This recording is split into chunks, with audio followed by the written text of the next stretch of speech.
एक बार बंधुओं, एक किसान था, बड़ा भोला भाला, अनपढ़ था, ज्यादा पढ़ा लिखा नहीं था। किसान अपने खेत में खेती कर रहा था, तभी एक महात्मा उसके खेत में आ गए और महात्मा आके बोले, भाई हमको कुछ भोजन प्रसाद पवाओ। किसान बोला, अरे महात्मा आए भैया, इनको प्रणाम करो। किसान ने उनको प्रणाम किया, प्रणाम करके महाराज उनको भोजन प्रसाद पवाया और कहा, महात्मा जी आप आए हैं, मुझे कोई गुरु मंत्र दे जाओ।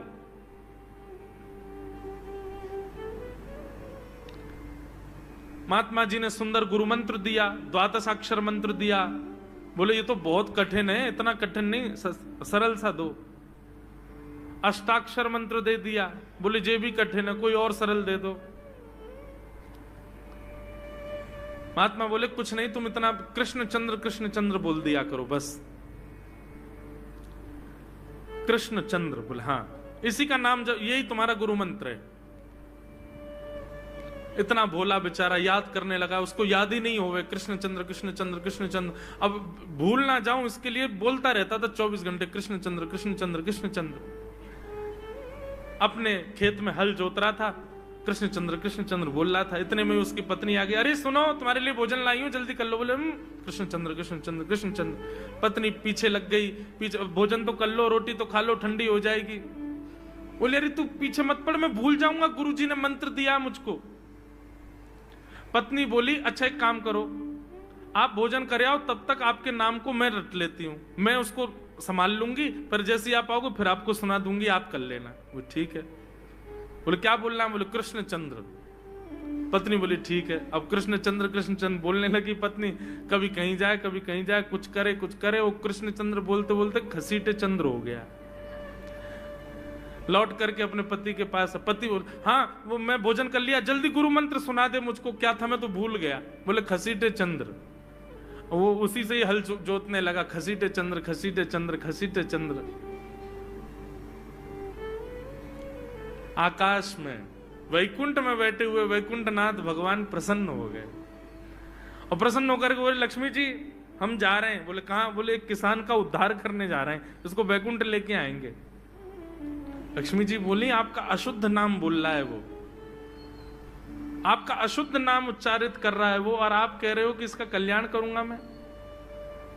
ठाकुर जी बोले, देखो नाम भाव कुभाव अनख आलसहु, नाम जपत मंगल दिश। नाम कैसे भी जपे कोई दोष नहीं है, बस भाव मेरे प्रति होना चाहिए।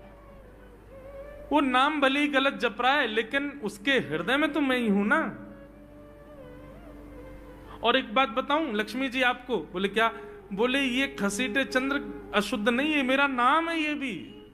बोले क्यों? बोले जब हम छोटे थे तो बाल लीला कर रहे थे ब्रज में, यशोदा मैया खूब नहलाती धुलाती और बढ़िया सुंदर श्रृंगार करती, लेकिन हम पूरे नंद भवन में घुटमुन चल चल के कभी नीचे लुढ़क करके कभी ऊपर गिर के सब माला तोड़ लेते, अस्त व्यस्त वस्त्र कर लेते, घुंघराले केशों की ऐसे भुज्जा बना लेते, ऐसा रूप बना लेते। यशोदा मैया बोली, आओ मेरे खसीटे चंद्र, सुबह कृष्ण चंद्र बना के भेजती हूँ, खसीटा चंद्र बन के आता है शाम को। तो बोले तब यशोदा मैया ने हमारा नाम रखो खसीटे चंद्र, तो इसलिए शुद्ध नाम है। तो ठाकुर जी के बहुत सारे नाम हो गए, कनुआ, गोपाल, गोविंद, माधव, कन्हैया।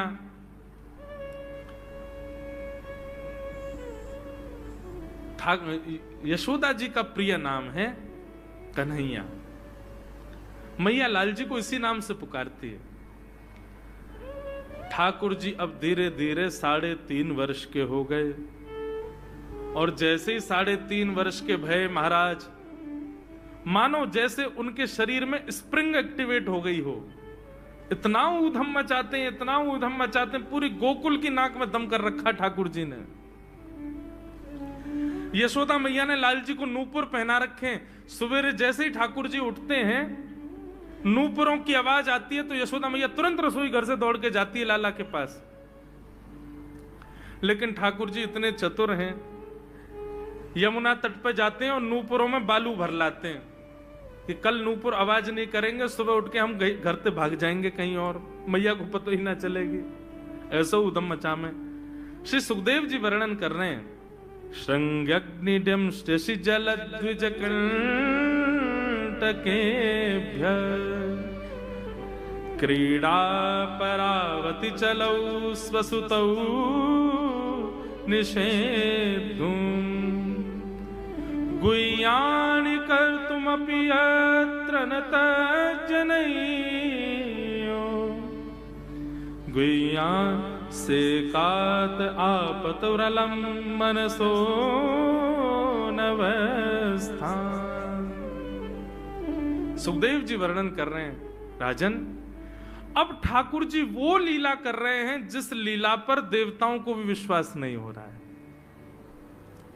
ऐसी लीला ठाकुर जी कर रहे हैं कि किसी को भरोसा ही नहीं हो रहा कि जगत नियंता जगदाधार ये कर सकता है। और ठाकुर जी क्या करते हैं? बोले ये मत पूछो क्या करते हैं, यूं कह रहे हैं क्या नहीं करते। जो माता पिता अपने बालकों को बहुत उद्यमी समझते हैं, बहुत बड़ी कृपा है ठाकुर जी की कि आपके घर ठाकुर जी जैसे उद्यमी बालक नहीं है। ऊधमों के सिरमौर हैं ठाकुर जी। कैसा उधम मचाते हैं? बोले श्रृंगी। नहा धो करके ठाकुर जी सवेरे तैयार होते हैं, सबसे पहले गैयाओं के पास जाते हैं। मैया कहवे लाला नहा धो के सबसे पहले गैयान को प्रणाम करवे जा, गैयान को स्पर्श कर फिर कछु करियो। ठाकुर जी गैयाओं को प्रणाम करने जाते हैं। जैसे ही देखते हैं कि कोई गैया बैठी है, सो ठाकुर जी कहें अरे अरे मैया या गैया को आलस आ गयो, या को आलस दूर कर दूं। सो बैठी हुई गैया के ठाकुर जी सींग पकड़ लेते हैं और सींग पकड़ करके अपनी ओर खींचते हैं। दूसरी तरफ से सींग बलराम जी पकड़ लेते हैं। अब ऐसे सींग पकड़ करके ऐसे ऐसे गैया के सींग हिलाते हैं। अब बैठी रहती गैया थोड़ी देर तो कोई बात नहीं, जैसे जोर जोर से हिलाना प्रारंभ करते हैं सोई गैया खड़ी हो जाती है। और जैसे गैया खड़ी होती ठाकुर जी लटक जाते हैं सींगों से। अब ठाकुर जी को तो बढ़िया झूला बन गया, गैया की सींगन पर झूल रहे हैं। थोड़ी देर तो गैया इधर से उधर ठाकुर जी को झुलाती रहती है, लेकिन थोड़ी देर बाद जैसे ही ठाकुर जी की पकड़ कमजोर होती है, गैया को पता चल जाए कि अब लाला गिरवे वार है। सो गैया भी इतनी चतुर कि वो गोबर में ही जाके खड़ी हो गए। ठाकुर जी के इन्हें आगे कुछ चल, मैं गोबर में है जाऊंगा। गैया के ना अब तो मैं यहीं खड़ी रहूंगी, तुम गोबर में ही गिरो। और सोई ठाकुर जी को हाथ छूट जा, मैया मैया बचाइयो, देख जे गैया मुंह को गोबर में फेंक रही है। अब मैया जब तक बचावे आवे तब तक तो लाल जी के हाथ छूट जाएं और ठाकुर जी गले गले तक गोबर के ढेर में जाके गिर जाएं। पर यशोदा मैया निकाले, कितनों सजाए लो, कितनों ए लाला तू वैसे ही कारो, ऊपर ते मैं तो को बढ़िया सुंदर बना के रखूं, लेकिन तू घूम फिर गया गोबर में ही आके चौं खेले। मोकू तो लगे तू पूर्व जन्म को सूकर दिखे। ठाकुर जी मंद मंद मुस्कुरा रहे, हाँ मैया जे बरा भगवान को अवतार भयो ना, जाने पृथ्वी की रक्षा करी हिरण्याक्ष थे। भैया बोली हाँ वो मैं ही तो हतो, मैं जय जय हूं मैया, वो बरा भगवान ही जय जय, वही जय जय तेरे यहाँ लाला बन के आयो है। यशोदा मैया के बातन ने मत बनाए कर, नेक नेक बड़ो है क्यों, बोलो सीखो, ऐसी बात बनावे, जय जय बोले अपने आप पे, नावे धोवे है ना है, मोह पहुंचे ना है, मैं जय जय हूं। ऐसी मधुर लीला ठाकुर जी कर रहे हैं। आकाश में 33 कोटि देवता ये लीला देख करके अपने नेत्रों पर विश्वास नहीं कर रहे। ऐसे मधुर ठाकुर जी। श्रृंगी अग्नि ड्यमष्टि। एक दिन नंद भवन में गैया ब्याह गई। जैसे ही गैया ब्याई, ठाकुर जी जैसे ही गैया ब्याती है ठाकुर जी वहीं खड़े हो जाते हैं। और बंधुओं शास्त्रों में आज्ञा है कि गाय जब ब्याह रही हो, बछड़े को जन्म दे रही हो या बछिया को जन्म दे रही हो, उस समय गैया जो होती है वो दो मुखी हो जाती है। एक मुख तो सामने है, और जब जन्म देती है तो बछड़ा या बछिया उसका मुख जब बाहर आता है तो दो मुखी हो जाती है। ऐसी दो मुखी गैया की जब आप परिक्रमा करते हो तो पूरे ब्रह्मांड की परिक्रमा का फल प्राप्त होता है। तो ठाकुर जी का नियम है, नंद बाबा की उंगली पकड़ के खड़े रहे, जैसे ही गैया ब्यावे वारी हो तो वाकू सहलाते रहे, जैसे ही गैया ब्यावे वारी हो, जैसे ही बछड़ा बाहर आवे सोई ठाकुर जी वाकी परिक्रमा कर लें, परिक्रमा करके दंडवत प्रणाम करें, वाकू वाकी चरण रज को माथे से लगा में, और बछड़ा जन्म ले सो वाकू नवा में दुआ में, वाकू अपने गरे से लगा में। एक दिन ठाकुर जी जोर जोर से रोने लगे। बछड़ा जैसे ही जन्म लियो बछड़ा ने, ठाकुर जी रोने लगे। नंद बाबा शांत करा में नहीं माने, बलराम जी ने शांत करायो नहीं माने। यशोदा मैया गोद में लेके बैठी, बोले लाला का भयो, तू रो क्यों रोए? बोले मैया मेरे संग बहुत बुरा भयो। यशोदा मैया बोली कहा भयो? बोले गैया के बछड़ा ने जन्म लियो। मैया बोली तो वाह बछड़ा को मैंने मुंह खोल को देखो, वाह के सबरे दांत निकरे आए। मेरे जन्म को 3 साल है गए, अभी तक 4 ही दांत निकरे मैया। वो टूट जाए दमष्टी रो रहे हैं अपने दांतन को, मेरे दांत चौना निकल रहे सबरे। बाप बछड़ा के जन्म लेते सबरे दांत आ गए, मेरे दांत चौने ही आ रहे हैं। यशोदा मैया ऐसी मधुर बात सुनकर के लाल जी को हृदय से फिर झूठी झूठी कहती, मैया कहती लाला तू दूध ना पीवे ना, पूरे दिन मक्खन खावे, मक्खन चीकनो होवे, दांत निकरे चिकनो है कि सुई पेट में चलो जाए, तो दूध पिए कर। कबहू भड़ेगी चोटी मैया मोरी, कबहू भड़ेगी चोटी। कभी अपनी चोटी पकड़ के रोते मैया मेरी चोटी चौना भर रही। बाप बलराम की चोटी देखो कैसी नागिन जैसी चोटी है वाकई, और मेरी चोटी कैसी है मैया, नेक सी पतरी सी। मैया बोल लाला तू दूध ना पीवे, दूध ते चोटी बढ़े। बलराम में देखिए ऐसा जग भर के दूध पीवे। सो ठाकुर जी दूध को पात्र हाथ में ले में, अपनी चोटी खोल ले में, और फिर चोटी पकड़ करके दूध पी में, और दूध पीते पीते नापते रहे कितनी बड़ी भई की ना भई अभी। ऐसी मधुर लीला ठाकुर जी करते हैं। ऐसी लीलाएं हैं ठाकुर जी की कि उन लीलाओं को सुनकर के जो ज्ञान के मार्ग को नहीं समझ पाते, जो वैराग्य के मार्ग को नहीं समझ पाते, जो ज्ञान और वैराग्य से ठाकुर जी को प्राप्त नहीं कर पाते, वो इन लीलाओं से ठाकुर जी के हो ही जाएंगे। ऐसी लीला है। और क्या करते हैं ठाकुर जी? बोले द्विजकंटकेभ्य। इतनी मधुर लीला है ठाकुर जी की। नंद भवन से सुबह सुबह निकल जाते हैं, और राह चलता कोई भी हो अपरिचित, यदि वो साधु है, यदि वो कोई वैष्णव है, यदि वो कोई भजनानंदी है, तो ठाकुर जी उसके पास चले जाते हैं, और पास जाके पता क्या बोलते हैं? अरे तुम यहां डोल रहे हो? बोलो भैया कौन हो तुम? अरे जी सब बाद में पूछियो, हम तो यूं कह रहे तुम यहां घूम रहे हो, नंद बाबा तुम्हारी मां बात देख रहे हैं, नंद बाबा तुम्हारा इंतजार कर रहे हैं। किसी से भी? बोले काय को कर रहे हैं भैया इंतजार? अरे आपके काजे यशोदा मैया ने 56 भोग बनाए हैं, और यशोदा मैया तो थाली सजा के बैठी है, आप घर जाओगे तब आपको प्रेम से प्रसाद पवाएंगे, फिर दक्षिणाओं देंगे। अरे जल्दी करो, देरी मत करो, जल्दी नंद भवन पहुंच जाओ। रोज 150 से 200 अपरिचित वैष्णव संत साधु नंद भवन आते हैं, और सब आकर के कहते हैं यशोदा मैया आप हमारी प्रतीक्षा कर रही थी, लाओ प्रसाद पवाओ। यशोदा मैया बोली मैं कौन ने कही आपसे? बोले आपको लाला बोल रहा हूं कि यशोदा मैया तो ये कह रही। यशोदा मैया जैसे तैसे पवा देती, दक्षिणा देती, रात में लाला से कहती चौरे लाला तू सबंते यूं क्यों कह दे मैं प्रतीक्षा कर रही?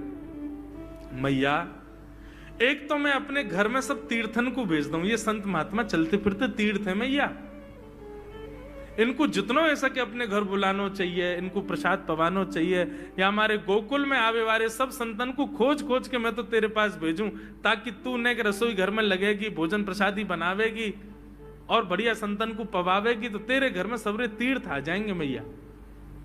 ऐसा प्रेम। एक दिन ठाकुर जी के अब मित्र बन गए। कौन है मित्र?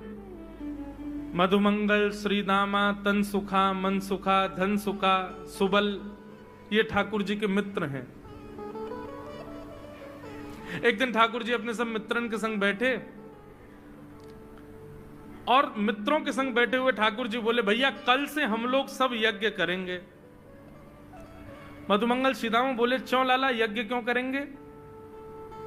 अरे नंद बाबा रोज अग्निहोत्र करें, मैंने उनसे पूछी अग्निहोत्र करवे ते कहा होवे, तो नंद बाबा बोले अग्निहोत्र करवे ते मन चाही वस्तु प्राप्त हो जाए, अग्निदेव प्रदान करें। ठाकुर जी के सब सखा बोले लाला तू काहे को करेगो अग्निहोत्र? बोले अग्निहोत्र करेंगे, अग्निदेव को प्रसन्न करके कहेंगे हमारी सुंदर सी बहू आ जाए, बस हमारो ब्याह हो जाए। अग्निदेव की प्रतीक्षा कर, अग्निदेव को प्रतिष्ठान करेंगे। सब श्रीदामा मधुमंगल 3.5 वर्ष के ठाकुर जी, सोचो 3.5 वर्ष के ठाकुर जी, सखा कितने बड़े बड़े होंगे। नेक्से से सबरे सखा बैठ गए, सूखे पत्ता इकट्ठे करके अग्नि प्रज्वलित कर ली, सूखे पत्तान को चूरो बना के आपस में बांट लियो। ठाकुर जी आचार्य बन के बैठ गए और बोले सुनो मैं मंत्र बोलूंगा और जैसे ही कहूं स्वाहा सबरे डालियो, और नेक भी यदि तुमने चूक करी ना, नेक भी मैंने स्वाहा बोली और तुमने नहीं डालो तो फिर मोते मत कहियो, यदि तुम्हारी पत्नी काणी आ जाए, एक हाथे लूली आ जाए, लंगड़ी आ जाए तो समय पर स्वाहा करना पड़ेगा। सब ग्वाल बाल बोले जो कहेगो लाला सो करेंगे, तू करवा। ठाकुर जी ओम नम नम स्वाहा, सब एक संग डालते। हे श्रीदामा तू देरी ते डाले, देख लियो लंगड़ी आ जाएगी तेरी बहू, अग्निदेव को प्रसन्न करो। इस प्रकार ठाकुर जी सब ग्वाल बालों के संग खेलते हैं। ग्वाल बाल बोले लाला यज्ञ तो है गयो, अब ब्राह्मणन को भोजन के काजे बुलाओ, यज्ञ के बाद ब्राह्मण भोज होना चाहिए। सोई ठाकुर जी अपने सब ग्वाल बालों की उंगली पकड़ करके पूरे गोकुल में जाते हैं, ब्राह्मणों के घर जाकर के कहते हैं आज नंद भवन में बढ़िया उत्सव भयो है, बढ़िया यज्ञ भयो है, भोजन के काजे शाम को आपको परिवार सहित आनो है। सबन को निमंत्रण दिया मैं। अब महाराज नंद भवन से जब निमंत्रण आता है तो ब्राह्मण लोग ब्राह्मणी से कहते हैं कि आज चूल्हा मत जलाना। क्यों? अरे नंद भवन में भोजन की सूचना मिलती है तो 3 दिन से भूखे रहते हैं ब्राह्मण। क्यों? इतना खवाएंगे नंद बाबा, इतना खवाएंगी यशोदा मैया कि पेट भर जाएगा, 2 दिन तक भूख भी ना लगेगी, इतना भोजन करना पड़े। ए ब्राह्मणी चूल्हा मत जलाई और सुन नमक को पानी और दे दे। नमक को पानी पी पी करके भूख बढ़ाते हैं अपनी। बोले शाम को जाएंगे और बढ़िया चकाचक महाराज 56 भोग पाएंगे। शाम का समय हुआ, सैकड़ों हजारों ब्राह्मण आकर के नंद भवन के बाहर खड़े हो गए। यशोदा मैया ने अटारी से जैसे ही देखा इतने सारे ब्राह्मण, यशोदा मैया उतर करके आई, बोली आओ भगवान पधारो, सबन को जय श्री कृष्ण, सबन को प्रणाम। जे बताओ आज मेरे द्वार पर आप सबन को एक साथ आने को कारण कहा है? किसी को निमंत्रण देकर के और फिर पूछो कारण क्या है, बड़ा अजीब लगता है। किसी को आपने बुलाया भोजन पे, वो बेचारा आ गया, फिर आप कहो बताओ भैया कैसे आए, कितना अजीब लगे। ब्राह्मण बोले मैया तुम हमसे पूछ रही हो या बात है? अरे सवेरे तो भूखे प्यासे बैठे हैं, जल्दी भोजन पवाओ। आपके यहाँ यज्ञ भयो, यज्ञ की पूर्ण आहुति की प्रसादी पावे आए हैं, और काहे क्यों आए हैं? यशोदा मैया बोली कौन सा यज्ञ, कब भयो यज्ञ, कौन सी पूर्ण आहुति? ऐसा कछु ना भयो हमारे यहाँ, आप लोगों को कोई गलत जानकारी मिली है, कौन ने कही आपते? ब्राह्मणों के नेत्रों में आंसू आ गए। बोले मैया एक तो हम सवेरे से भूखे, ऊपर से ब्राह्मणी से मना और करे आए कि तू चूल्हा मत जलाइयो। ब्राह्मणी भी बात निहार रही है कि डिब्बा में लेके आएंगे हमारे काजे भी भोजन। खाली हाथ गए तो ब्राह्मणी डांटेगी अलग, मैया तेरो लाला सवेरे सवेरे आयो और सब ग्वाल बालन के संग आके हमसे कह के गयो यज्ञ भयो, यज्ञ की पूर्ण आहुति में भोजन करवे सबन को आनो है, हम तो यही मारे चले आए। यशोदा मैया बोली या लाला ते कैसे बचूं मैं, पूरे दिना कम से कम 2-2.5 हजार लोगों को निमंत्रण ऐसे ही देते रहे। यशोदा मैया बोली आपकी व्यवस्था करूं, लेकिन पहले या लाला को तो देखूं मैं, है कहां ये? नंद भवन के पीछे बगीचा में ठाकुर जी अपने सब ग्वाल बालन के संग खेल रहे। यशोदा मैया गई, जाकर के बुलाए, ए लाला, ओ कन्हैया यहाँ पे आ। ठाकुर जी ने जैसी देखी यशोदा मैया बुला रही है, लेकिन यशोदा मैया के संग जे कौन खड़े हैं? ए श्रीदामा मधुमंगल। बोले हाँ ये तो सांची में आ गए सबरे ब्राह्मण, हम तो ऐसे खेल खेल में निमंत्रण दे के आए इनको। मैया बहुत मारेगी भैया, मैं अकेलो नहीं जाऊंगा, तुम भी चलो मेरे संग, यदि मुंह में एक थप्पड़ पड़ो तो तुम मुंह पड़वाऊंगा, मैया बहुत मारेगी आज। और मधुमंगल श्रीदामा जबरदस्ती उनको हाथ पकड़ के ठाकुर जी ले गए। हाँ मैया बता, कहा कह रही? मैया ने कान पकड़ो, है रे लाला, जो जो बड़ो है तो जा रहा हो, तेरे उधमन की सल ना है पड़े। का कियो तेने? बोले का कियो मैंने? ये सब कौन है? मोह का पतो कौन है? मैं ना जानू मैया इन्हें। बोले जे सब रे ब्राह्मण है हमारे गोकुल के, और सब यूं कह रहे हैं तेने इनके घर जाके इनको सबन को निमंत्रण दियो, यूं कहीं हमारे यहाँ यज्ञ भयो आकर के आप सबन को भोजन पानो है। मैया तेरी सौगंध खा के कह रहा हूं, मुझको तो जीव ना पता इनको घर कौन सी गली में, झूठ बोल रहे हैं सब रे, मैंने निमंत्रण ना दियो। ब्राह्मण सब बोले मैया देखो कैसो सफेद झूठ बोल रहे हैं आपके आगे। मैया बोली सच बता, तेने निमंत्रण क्यों दियो? तब ठाकुर जी बोले मैया बताऊं? बोले बता। बोले हम खेल खेल को यज्ञ कर रहे, वाह यज्ञ में सामग्री नहीं, वाह यज्ञ में मंत्र बोलवे वाले भी ना है, वाह यज्ञ में कोई ब्राह्मण भी ना हो, हम आपस में ही सब यज्ञ कर रहे। भाई यज्ञ के बाद ये मधुमंगल बोलो ब्राह्मण भोजन होना चाहिए, तो हमने इन ब्राह्मणों को न्योता दे दियो। मैया बोली अब ये ब्राह्मण आगे कहां पवाऊं? बोले मैया देख सीधी बात है, या में ज्यादा चिंता करने की कोई बात ही ना है। जब बिना मंत्र के, बिना ब्राह्मणन के, बिना यज्ञ सामग्री के हमारो यज्ञ है सके, तो ऐसे ये भी खाली खाली दोना लेके बोलते हैं हाँ भाई रसगुल्ला बहुत बढ़िया बनो है, ये देखो ओ हो मोहन थार तो बहुत ही बढ़िया बनी है, सब्जी ते पूरी कितनी बढ़िया लग रही है, खाली पत्तल लगा दे, खाली दोना लगा दे, और भाव से ये लोग भी पाल लेंगे है क्यों भोजन, भाव को यज्ञ भाव को भोजन। ब्राह्मणों को बंधुओं गुस्सा, ठाकुर जी की लीला पर किसी को क्रोध नहीं आता, सब हंस जाते। पर यशोदा मैया आधी रात में रसोई बनाती है, सब ब्राह्मणों को पवाती है, और इतना बनाती है कि उनके घर भिजवाती है। मैया बोले लाला इतना काम करावे। बोले मैया तू बैठी बैठी ना मोटी है गई है, या हमारे मुंह को लगे, तू पूरे दिन लगी रहकर रसोई में कछु कछु बनाती रहकर। ऐसी ठाकुर जी की मधुर लीला। बंधुओं भगवान ने चोरी क्यों की? अभी तक चोरी शुरू नहीं हुई ठाकुर जी की।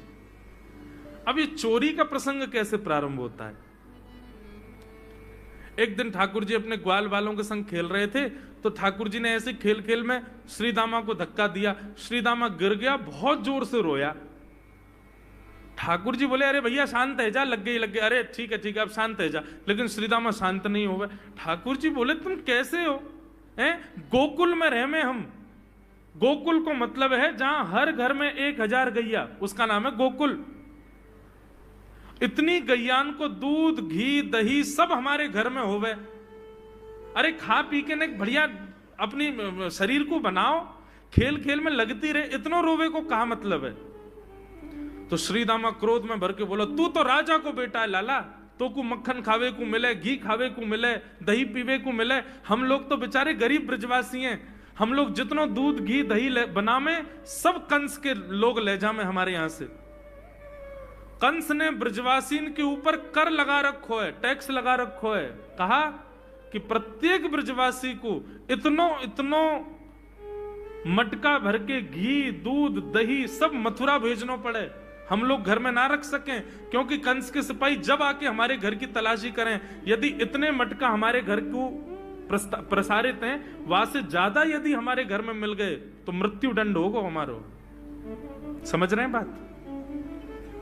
कंस ने पूरे ब्रजवासियों को कह रखा है कि हर घर में 4 मटकी से ज्यादा नहीं होनी चाहिए, उससे अधिक आने वाला दूध घी दही ये सब मथुरा भेजना है। और यहां हर ब्रजवासी के यहां 1000 गैया, और 1000 गैयाओं का जितना दूध घी दही होता है उसमें से 4 मटकी केवल घर में रहती हैं, बाकी सब मथुरा भेजना पड़ता है। या मारे लाला हम लोगन को खावे पीवे को ना मिले, तू तो राजा को बेटा है, तेरे नंद बाबा तो गोकुल के राजा हैं, या मारे तो को तो खूब छूट है, हम लोगन को छूट ना है। ठाकुर जी बोले ये बात है? बोले हाँ।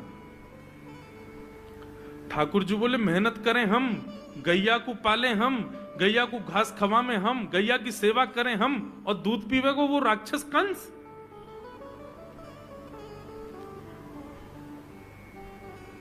अभी तो मैं छोटा हूं, मेरी बात कोई मानेगा नहीं, लेकिन प्रलय तो अब तक लानी पड़ेगी। और कैसे लाएंगे? बोले राजी राजी यदि मक्खन दूध दही नहीं मिल लो तो चोरी करके खाओ। हमारो ही मक्खन है, हमारो ही दूध है, हमारो ही दही है, लेकिन अभी हम बालक हैं, हम ज्यादा कछु बोलेंगे, हमारी कोई बात मानेगो ना। लेकिन ये सद वस्तु कुपात्र के हाथ में नहीं जानी चाहिए। राजी राजी नहीं मिलता तो चोरी करके खाओ।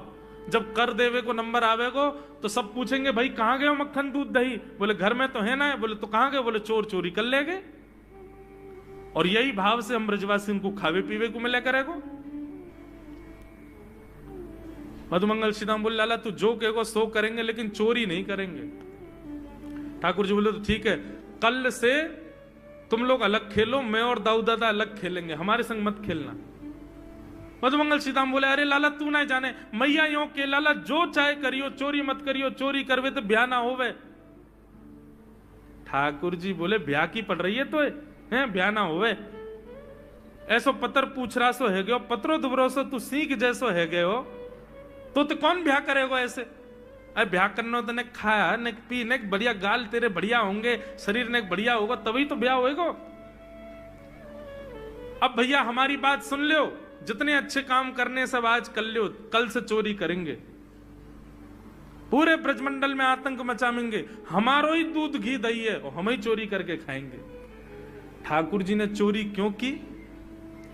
क्योंकि सारा गौरस बेवजह मथुरा भेजा जाता था और मथुरा से कंस पूरे भारत में वितरित करके खूब धन कमाता था।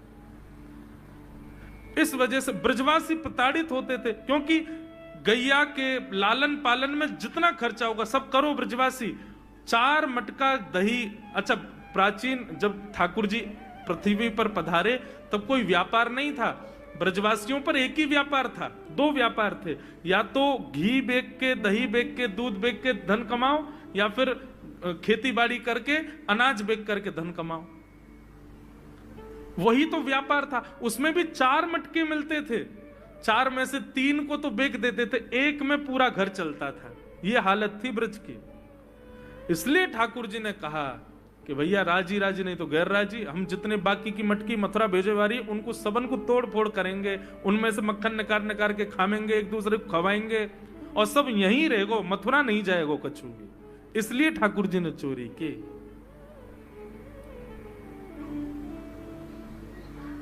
ठाकुर जी बोले प्रैक्टिस मेक्स मैन परफेक्ट। सबसे पहले प्रैक्टिस अपने घर में ही कर लें कैसे करनी है चोरी। सो अगले दिन ठाकुर जी सवेरे उठे और देखने लगे यशोदा मैया देख तो नहीं रही, और ठाकुर जी चुपचाप गए महाराज जहां पर सारे मक्खन दूध दही रखे, वहां पहुंच गए गौरस भंडार में। और गौरस भंडार में एक मटकी के ऊपर से ढक्कन हटाए करके जैसे ही ठाकुर जी ने हाथ बोर के पानो प्रारंभ किया, सामने एक खंबा था, उसमें मणि लग रही थी। आज पहली बार 3.5 वर्ष की आयु में ठाकुर जी ने अपना प्रतिबिंब देखा, पहली बार अपने आप को देखा दर्पण में। बंधुओं, बच्चों को शीशा नहीं दिखाते, छोटे बच्चों को तो दिखाते ही नहीं, और 3-4 वर्ष तक भी बालक को अपनी शक्ल थोड़ी देखता है वो। अब इसके पीछे कारण बहुत सारे बताए जाते हैं, परंतु हमें तो लाल जी से मतलब, लाल जी का क्या है? ठाकुर जी ने जैसे ही प्रतिबिंब में अपने रूप को देखा, अपने रूप को देख करके ठाकुर जी बोले हो तू भी आयो यहां चोरी करवे? अपने आप से ही बात कर रहे हैं ठाकुर जी। अरे मैंने कही तो हती अपने अपने घर में चोरी करनी है, तू दारी के मेरे घर में आगो चोरी करवे। ठाकुर जी अपने प्रतिबिंब से बात कर रहे हैं। अब गौरस भंडार में ठाकुर जी की आवाज गूंज रही थी और वो गूंजते हुए रसोई घर में जा रही थी। रसोई में मैया ने सुनी, बोले लाला कहां थे बोल लो है, उठ गयो कन्हैया, मुझको पतो भी ना चली, नूपुरन की आवाज ना आई। मैया दौड़ करके गई तो देखा ढूंढते ढूंढते गौरस भंडार में ठाकुर जी अपने प्रतिबिंब से बात कर रहे हैं। कितनी सुंदर झांकी है ठाकुर जी की। ठाकुर जी मक्खन पा रहे हैं।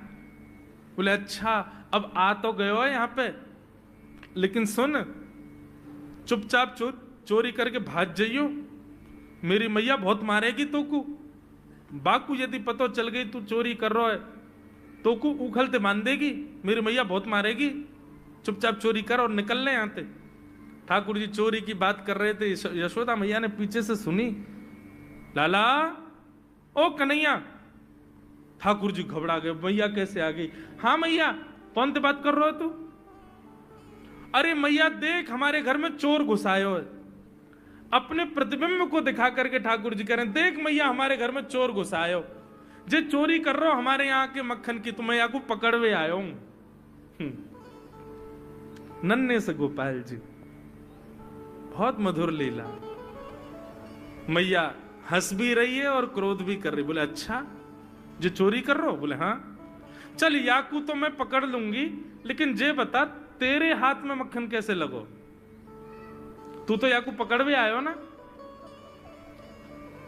अब मैया याकी मैं कहा बताऊं, तेने मेरे हाथ में पद्म राग के ऐसे ऐसे बढ़िया कंगन पहना रखे हैं, कड़ूला पहना रखे हैं सोने के। जब मैं धूप में निकलूं ना तो धूप की किरण से मुंह को बहुत जलन है जाए हाथ में। तो कल मेरे सखा मधुमंगल ने मोसो कही, बोले लाला जे जलन तेरी दूर रह जाएगी, तू मक्खन में हाथ बोर लियो अपनो, सोई तेरी जलन दूर रह जाएगी। या हमारे मैया जलन हटावे के काजे मैंने हाथ बोरो है। मैया बोली अच्छा चल लाला, यहां तो तेरे जलन है रही और यहां मक्खन कैसे लगो? ठाकुर जी बोले मैया मैं अपनी जलन दूर कर रहा हूं, इतने में जन कहां थे एक मक्खी आके मेरे मुंह पे बैठ गई। बाकू उड़ावे के काजे मैंने जैसे मुंह पे हाथ किया, सो मक्खन मेरे मुंह पे लग गो। मैया बोली लाला तू चोरी भी करन लगो और अब झूठ भी बोलन लगो मुझसे। मैया ने गोदी में बैठा लिए लाला। बोले लाला तू चोरी नहीं करेगो, तू मेरी सौगंध खा, तू आज के बाद चोरी नहीं करेगो। ठाकुर जी बोले ना करूंगा मैया, लेकिन एक वचन दे। बोले कहा चाहिए वचन में? बोले पहले वचन दे, जो मांगूंगा सो देगी। मैया बोली जो मांगेगा सो दूंगी, चोरी छोड़ दे। बोले सौ खाऊं पर घर ना जाऊं मैया, अब ना करूंगो चोरी, अब ना करूंगा मैया। पर सांची कह कब लावेगी मोकू तू दुल्हन गोरी। भैया मैं चोरी छोड़ दूंगा, आज तो ही बंद, पर यूं बता मेरा ब्याह कब करावेगी? मैया बोली लाला तू अभी नेक सो तो है, छोटो सो तो है, नेक बड़ो है, जा फिर तेरा ब्याह कर दूंगी। और ये ब्याह की तू कौन सिखावे तो को ब्याह की बात? बोले मैया ये श्रीदामा मुंह को भरतो रहे पूरे दिन, तू ब्याह कर ले, तेरी उम्र है गई, बुढ़ापा आ जाएगा। मैया बोली आप मधुमंगल है तो मैं बताऊंगी, है 3.5 बरस के छोरा तो कह रहा हूं बुढ़ापा आ जाएगा। अभी खड़ो है वो सीखो, अभी बोलना सीखो, यानी दांत भी पूरे ना आए और ब्याह की बात करे। बोले मैया मैं यो थोड़ी कह रहा हूं, मुंह को बड़ी बहू लिया, छोटी सी लिया, इतनी बड़ी लिया कि जेब में धर के मैं गैया चरावे चलो जाया करूं, ऐसी बहू लिया मुंह को। मैया बोली कैसी बहू चाहिए तो को बताइए ने, और तू जाने बहू कौन थे के? मैया बोले हाँ मैं जानू। ठाकुर जी बोले मैं जानू, मैं बहू कौन थे के? बोले जैसे नंद बाबा की तू बहू है ऐसी मेरी बहू आ जाएगी। बहुत मधुर लीला है, ऐसी ठाकुर जी लीला करते हैं। ठाकुर जी ने ग्वाल वालों से कहा भैया मिशन फेल हो गया, घर में तो चोरी नहीं कर पाए हम, अब दूसरे इनके घर में दावे बोलो। एक दिन महाराज ठाकुर जी का जब आतंक खूब बढ़ गया गोकुल में, सब गोपियों ने जाकर के मैया से शिकायत करी है। वत्सान मुंचन क्वचित समय क्रोश संजात हास, स्तेयं स्वाद्वद्धिपयः कल्पितैस्तेययोगै, मरकान् भोक्षन् विभजति सचेन्नात्रिभाण्डं भिनत्ति, द्रव्यालाभे सग्रह कुपितो यात्युपक्रोशतो कान्। सब गोपियों ने जाकर के मैया से शिकायत करी, बोले मैया अपने लाला को संभाल लियो, नहीं तो कावदना हम देख लेंगी और फिर हमसे मत कहियो कि तेने मेरे लाला से यूं क्यों कही। मैया बोली कहा क्यों मेरे लाला ने? गोपी बोली ये बस सुन लो और यूं बताइयो कहा ना करे तुम्हारो लाला। देख वे में 3.5 बरस को है, बाकी पेट में इतनी बड़ी बड़ी दाढ़ी है बाकी। मतलब ओ नंद रानी तेरो लाला जबर भयोरी, मेरी मटकी उलट के पलट गयोरी, नंद रानी तेरो लाला जबर भयोरी। जबर मतलब अब सुगड़ है गयो है, नेक बलवान है गयो है, सब जानकारी है या कुछ छोटो बालक मत समझियो। गोपियों ने जाकर के अपनी अपनी दुख दर्द सुनाए मैया को। मैया बोली अरे भैया मेरे लाला को मक्खन की कोई कमी थोड़ी है, मेरे लाला को दूध की कोई कमी थोड़ी है। मेरो लाला चाहे तो मक्खन से नहावे, दूध में नहावे, इतना मक्खन दूध दही मेरे घर पे, तुम्हारे यहां क्यों चोरी करेगो? अरे कई बार बालकन को अपने घर को भोजन बढ़िया ना लगे, दूसरे के घरन को बढ़िया लगे, अगर बार ने तुम्हारे यहाँ के नेकाद मक्खन खा लिया तो वहां इतना रो क्यों रही हो? मैया आपको अपनो लाला बहुत सीधो लगे ना, हम बताएं कहा करे तुम्हारो लाला? बोले स्वयं खावे हमको कोई दिक्कत नहीं, लेकिन या की एक पूरी मंडली है और पूरी रजिस्टर्ड मंडली है, बाल गोपाल चौर प्रचार प्रसार मंडल, ये घर घर जाके चोरी करते हैं। और मैया तुम्हें कहा बताऊं, जैसे ही कोई गोपी के नयो बालक होवे ना तो तुम्हारो लाला पूरे मंडल के साथ आवे और वह लाला के सिर पे हाथ धर के, छोटे से बालक के सिर पे हाथ धर के बस 1 वर्ष की प्रतीक्षा, फिर तुम भी हमारी मंडली में आ जाओगे। पूरे गोकुल में भय है तुम्हारे लाला को। बोले स्वयं खावे, ग्वाल बालन को खवावे। मैया यहां तक भी बात समझ में आवे, ग्वाल बालन को खवावे मरकान भूक्षण, यो नहीं कि नेकाद मक्खन बच जाए तो रहम करके हमारे काज छोड़ जाए, वाकू बंदरन को खवा दे। एक गोपी बोली मेरे यहां तो इतना मक्खन कि स्वयं ने खा लियो, बालकन को खवाए दियो, बंदरन को फिर भी बच गयो, तो भी छोड़ के नहीं गयो। बोले नात्री भांडम भिनत्ती, फोड़ गयो मटकी। और बोले मक्खन को कहा कियो? बोले पूरे घर में लेप लगा गयो, वाको पूरे घर में पोंछा कर गयो मक्खन को। मैं और मेरी सास यमुना जल भरवे गए, सिर पे मटकी 2-3 मटकी रखी, बड़े अचक के हम लोग चल रहे, हमें कहा पतो ही कि हमारे घर में मक्खन चीकने के लेप है गयो। मेरी सास ने जैसे पहलो पैर रखो घर के भीतर, ऐसी रिपटी कि आज तक उठ ना पाइए। ये तुम्हारो लाला करे? नात्री भांडम भिनत्ती। यशोदा मैया आश्चर्यचकित होकर सुन रही है। बोले ये नेक्सो लाला ये करे? बोले हाँ मैया। एक गोपी बोली मैया अगर चोरी करे तो दिक्कत, और यदि किसी कारण से हमने लाला को रोक दियो, चोरी नहीं कर पाए हमारे घर, तो हमारे रोने क्यों? बोले चूल्हा में ते कोयला लेके आवे और वह घर के बाहर एक हवा बना जाए और यूं के अब जब तक या घर से मक्खन नहीं मिलेगा या के घर के लोग भूखे रहेंगे और इन लोगों को भोजन छुड़वाने की जिम्मेवारी हमारी। बोले कहा करे फिर? बोले मैया भोजन बनना होगा, चूल्हे पे भोजन रखो रे, तो ग्वाल बाल सब ताकते रहे कब भोजन बनने को समय आवेगो। जैसे ही कछु और काम करवे के काजे गोपी ने कुट के जावे तो कहो तो बाकी कढ़ैया में खूब सारो पानी डाल जाएंगे, सब्जी ना बन पावेगी, आटे में नमक फेंक जाएंगे। एक गोपी बोली मेरे यहां जो कियो वो तो कोई के यहां ना कियो होगो। बोले कहा? बोले मेहनादी निवास्तव, मेहनादी निवास्तव। क्या किया? बोले मैया 3 दिन तक प्रयास कियो तुम्हारे लाला ने, मेरे घर से चोरी नहीं कर पाए हो, तो टेढ़ी सी नजर करके बोलो कल तेरे घर में सब लोग भूखे रहेंगे, भोजन ही नहीं बनेगा तेरे यहां। मैंने कि लाला चल बात मत बना, भग जाए तो चल। और मैया माने वो कर दियो। बोले कहा कियो? बोले सवेरे सवेरे ब्रह्म मुहूर्त में हम लोग अन के उठवे से पहले तुम्हारो लाला आ गयो, और कोई पहले बंधुआ रसोई कोई अंदर कमरे में नहीं, चौक में ही चूल्हा, वहीं बैठ करके सब बनाते खाते। बाहर चौक में चूल्हा के ऊपर आके बैठ गए हो, अपनी धोती वोती उतार दई और सब वहीं करे आयो। मैं अनादि निवासता। ये बात जैसे ही यशोदा मैया ने सुनी, बोले नहीं नहीं नहीं नहीं, झूठ बोल रही हो, मेरो लाला ऐसा ना कर सके। परीक्षित जी कथा सुनते सुनते बोले जय जय सुखदेव जी, क्या ये सत्य है? ठाकुर जी ने ऐसा किया? सुखदेव जी कहते हैं कुछ बातें सत्य हैं, कुछ गोपियां जबरदस्ती लगा के बोल रही हैं कि कहीं मैया डांटवे के काजे लाला को हमारे सामने बुला दे और हम लाला को दर्शन कर लें।